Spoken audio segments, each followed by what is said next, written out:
Hi everyone and welcome to One Autistic Person. Today I'm going to be having a look at a condition called misophonia, which I will go into more detail about, but basically its literal description is hatred of sound. It's when you get that visceral, natural reaction of a negative feeling, an extreme negative feeling when you hear certain noises. And this often is a comorbid disorder condition that comes with having autism or being neurodivergent in general.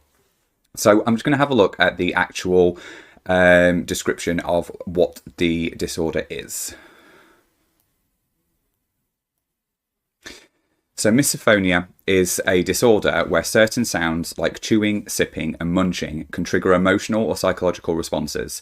It literally means hatred of sound.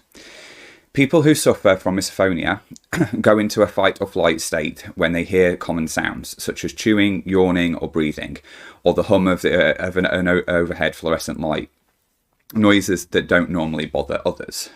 And I think that's the important point of sort of saying, yes, it is noises that don't normally bother others, but I think it's worth making a point throughout this of saying that we're all human beings, and therefore I'm not saying that it's only somebody who has misophonia and somebody who's autistic that would experience this. It's to the extent when it comes to misophonia, it's how much of a reaction you get to it, and how it makes you feel and how often that occurs. So just want to make that point of the fact of I get that these are human behaviours, like anything with this relating to autism. It is just a different way of experiencing human things, and often it is more in a more extreme way or a less extreme way. So that's the reason why we are different. The autistic people are different. So I'm going to have a look at some of the things that annoy me. So there were quite a few on that list, and that I've just read out there. But there are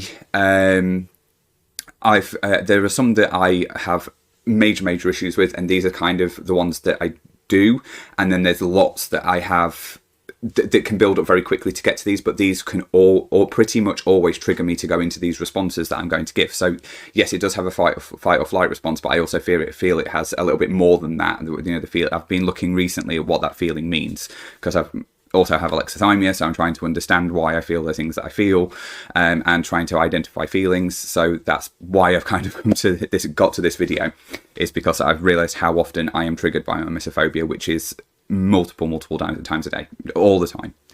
But I'm also going to have a look at it from a positive perspective, how noises can be positive, and then again, as I've been doing my videos a lot recently, kind of looking at it from the past and that kind of thing. So first of all, these are the different responses that I have in relation to misophonia.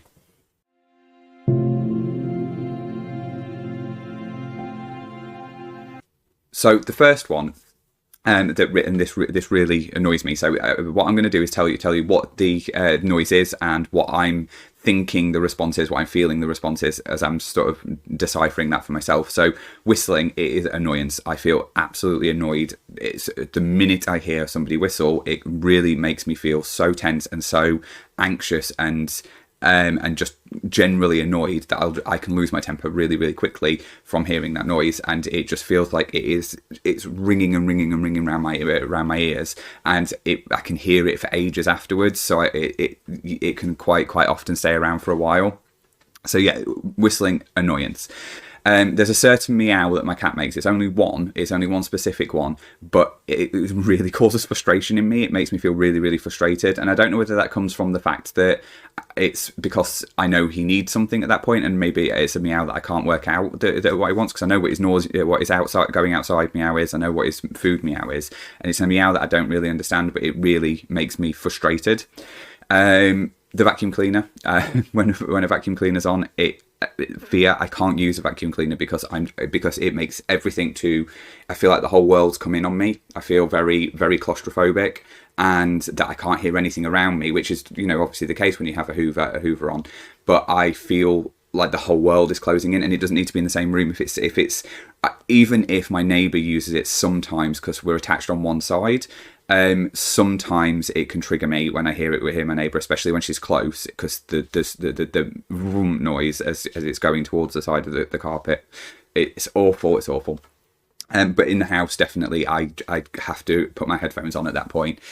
A loud ticking clock. Anybody who's watched my channel for a while may know that I used to have a clock in here that was actually being picked up on the microphone, and I for ages didn't know what it was, but I knew the clock was ticking because that had been annoying me. But because I'm that used to having to sit near it, and I don't know why I didn't move it. I think this is probably related to being ADHD. I was probably like, yeah, I'll move it. I've now moved it into the hallway, but it's now everywhere in the house. I can hear it, so there is literally nowhere I can be without it. So clearly the clock needs to go, even though I love the clock.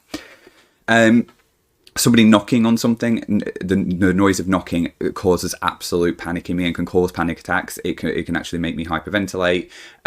So there is definitely a panic response to knocking, and I think that's because I don't like people turning up to my house generally. I don't know who they are. Even when my mum comes, she will let me know before she comes into the house or knocks on the door, because she knows that it will really, even though I know she's coming, it will really put me in a negative place. So that's a really bad one for me. White noise, actually, I know a lot of people love white noise. For me, white noise makes me nauseous. I feel sick whenever I hear white noise for more than a few seconds. Sorry. And electricity buzzing, I can hear literally all of the time.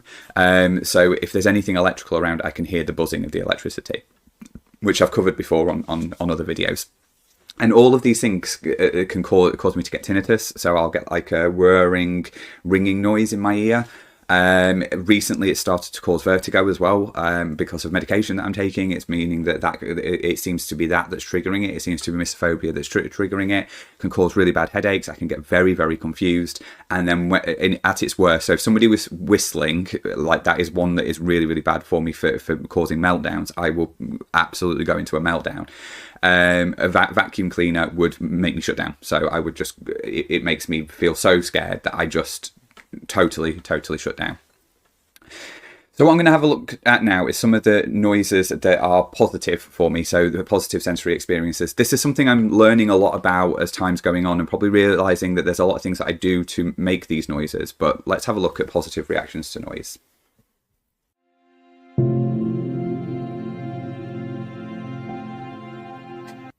So positive reactions to noises, again, pointing out that I'm a human being, so therefore these are human things, but it's how much I feel very much at ease, or much better for these things happening. I feel balanced. My cat purring, and I will purr back, and I don't actually purr, obviously, because I'm not a cat, so I can't actually do the purr, but I make a noise similar to purring, and it makes me feel connected to the cat. When he's not purring, I will stroke him and hope that he purrs, because that makes me feel better. I'm sure that is one that a lot of people have. I have an hourglass, and it was just by chance that I found it, that's got gold beads in it, and when you turn it upside down, it makes the most beautiful trickling noise, like oh, that's beautiful. And I like anything that's kind of like that. Not knocking. I can't describe what the noise is, but that kind of noise is great. Things dropping onto things, or little pops, they're all good as well.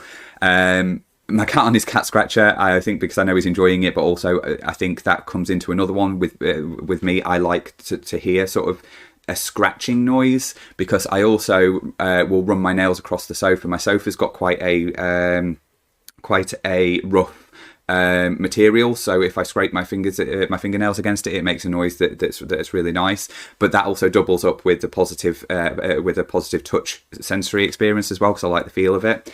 Running water of any sort, any kind of running water, I love the sound of it.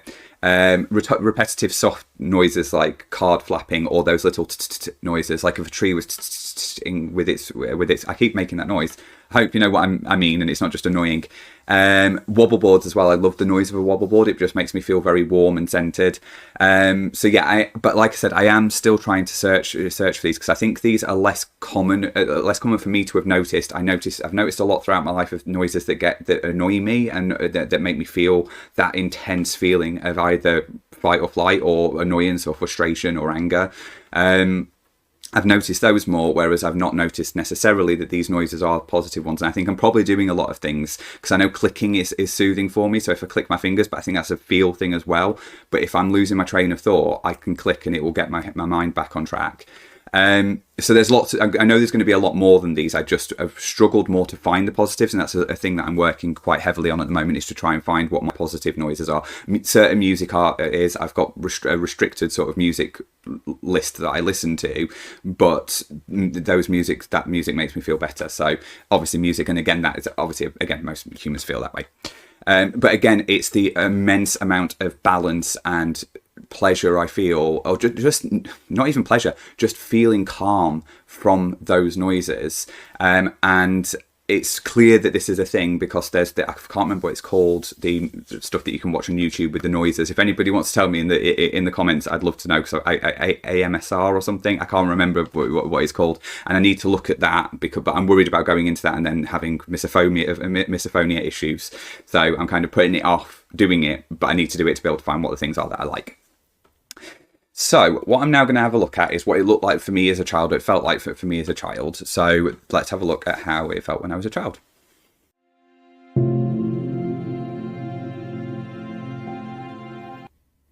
So when I was a child, when it came to the Hoover, for instance, I would, or any noise that was constant and loud, I would sit in my bedroom and just put my hands over my ears and rock back and forth, because rocking back and forth is a stim that I've done all my life. It happens all the time, and then obviously putting my hands over my ears, I would do that to try and get rid of the noise, and I'd probably hum to try and get rid of it, so I could make a humming noise in my mouth to it so I could hear it. Humming doesn't bother me, by the way. Whistling does. Humming, not a problem with it at all. I used to melt down a lot at dinner time, and no matter where I was. So all of these things that I'm just about to say here are really, really strong responses that I have. Metal against metal, metal against teeth, metal against ceramic. So you can imagine that in a restaurant, especially, the noise of metal against metal. You've got trays of cutlery sometimes where the tray thing's metal. School dinners were terrible for that, and they used to, when they were serving up school dinners, and the dinner lady used to scrape the spoon against the metal trays that they used to have. It was just so overwhelming. And I even asked my mum to start making me pack lunches because I didn't want to. And I used to eat them outside. I wouldn't eat them in where all the rest of the people were eating. But people are going to potentially scrape their fork or knife against their teeth, and then people do it all the time and scrape their knife and fork against their plate when they're cutting things, and that just would set me off and trigger me hugely. I used to scrape wood all the time, and it was seen as destructive, but I actually just loved the noise of the wood scraping, so I'd scrape something against the wood. I can deal with metal against wood, that's absolutely fine, but the noise that it used to make as it was going over the grain, and I used to do it to everything. My bedroom just all over had scratches in it, and I used to get told off all the time for it as a kid. But I just kind of wanted to throw that one in there, because it might not be that if a child's doing this, that it's not necessarily the destruction that's the part that they're enjoying, it's the noise that the destruction's making them. There's probably ways of being able to manage that, and had I understood, there's probably ways I've been able to have done it differently. I do think it is easily misunderstood generally as destructive behaviour in children because of that, because it might be that the noise of scraping something or breaking something or ruining something in some way is pleasurable and is making that person feel better. There's a reason why why people like the sound of breaking glass, because it sometimes releases endorphins for people. So it might be that there's ways around it. So allowing them to sort of have that sensory experience without actually destructing things, or specifically buying things that it's then limited to that they are allowed to do that too. Which also helps build boundaries as well, I suppose. So I'm also then going to have a look at what it looks like as an adult.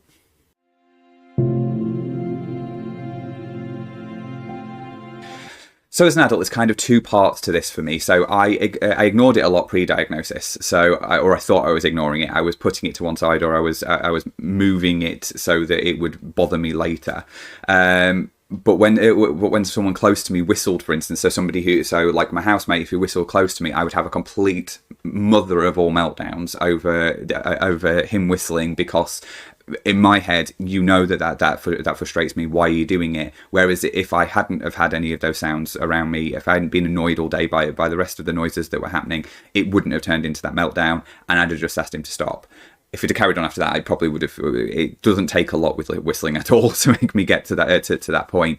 But basically, what I'm trying to say here is that when I ignored it, or thought I was ignoring it, or thought I was dealing with it by just going, "I'll just ignore it, just pretend it's not happening," I was actually just pushing it on to the fact that I'm just going to have to deal with it later at some point. It's not going away. That feeling's not going away. But after my diagnosis and an epic trek through the entirety of my life, I realised how much that noise does this to me.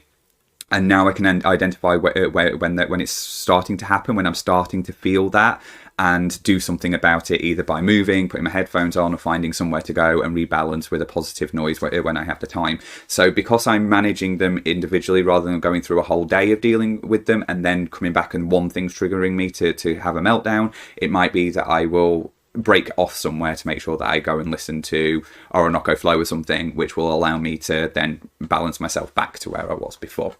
So the understanding of it is really important, of the fact that these things can trigger you, and if they are, then it might be why the meltdown situations are happening later on when you're not really expecting it. Because it doesn't need to be a noise that necessarily triggers you to go into a meltdown. It could be a plethora of other things as well.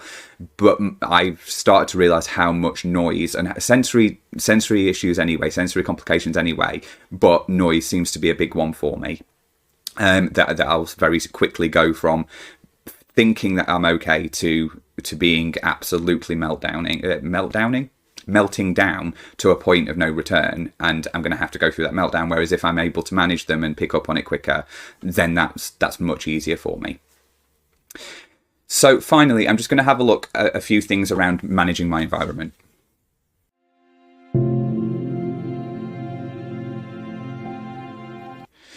So managing your environment is really complicated, because most of the time it's going to be about managing things that you can do things about. But at home, there are easy ways to manage this. Unless you're like me and you have ADHD and you move your clock to the hallway, and then you actually make the situation worse, and then keep not getting the executive function to go and do something about it, even though it's really, really frustrating you. So you just close the door and put your headphones on, which is basically what happens. I'm hoping that because I've spoken about it twice in this video now, that will then make me move it outside into the bin. The outside is not so easy. I've mentioned one already quite a few times throughout this, and it's kind of the main one that I have is noise cancelling headphones. I have said before that I have a specific playlist that I will play through that I constantly listen to, but I don't. And because they're noise cancelling headphones, you don't hear the general noise outside of it. I have it on low, so I can actually the music on low, so I can hear what people are saying when I have transparency mode on. But other than that, so I can still communicate with people, but I'm not having to deal with all of the other potential quick sounds that may suddenly appear. What I've found with this is if you are able to, on your breaks, look for a way of being able to rebalance yourself somewhere that is away from everybody else, whether that's in a breakout room and you again go and put your headphones on, or you might want to have a conversation with your manager if you feel like this is something that your manager's going to be open to talk to you about. And if you feel that that's good, it would be good for you to have more regular breaks. Maybe if you have, I don't know what your break situations are, obviously, but let's say you have 2 15-minute breaks and a half an hour break, maybe ask for 4 15-minute breaks, or you ask for the 30-minute break to be taken down to 20 minutes, and then you have another 5 minutes elsewhere. That's a quite reasonable adjustment, I would say. So it's looking for those accommodations where you can, if you need to be able to get out of things more often. Obviously, that depends on your work environment. It depends on you as a person. But yeah, they're not the most helpful of things. They're not really saying anything that I think most people would think of these things anyway. But that's just the things that I've got. And I'm still, like I've said, I'm still very much working on this. And this is something that I've always known as a problem, but it was such a big sort of eureka moment when I was going through my journey of self-identification before I went through my formal diagnosis. Misophonia was something that was one of the big light bulb moments. There's been quite a few of them, but that was a big light bulb moment for me. And it was actually somebody else mentioning whistling, and then I was thinking, and then talking about other things, and it was like, that bothers me, and this bothers me, and that the Hoover situation, the vacuum cleaner situation. So yeah, it opened up a lot of thought process, which is what I want to do with these videos. Is I want people to share. I want to be able to share my experience with people, so that if they're not aware of it, great. Otherwise, relatability, and also for people to share their experiences in the comments as well. I always like it when people share their comments and say how they experience autism, because I think that's really helpful. So I hope you've enjoyed this video. It's been a bit complicated for me because I've had a lot of fight or flight response during it, because of the fact of talking about these things that I know are problematic for me. So yeah, thank you very much. If you, like I say, if you could comment, perfect. If you could subscribe, like and share, that's all those algorithmy kind of things would be perfect. But don't worry too much about it. Thank you very much, and have a lovely rest of the day. Bye.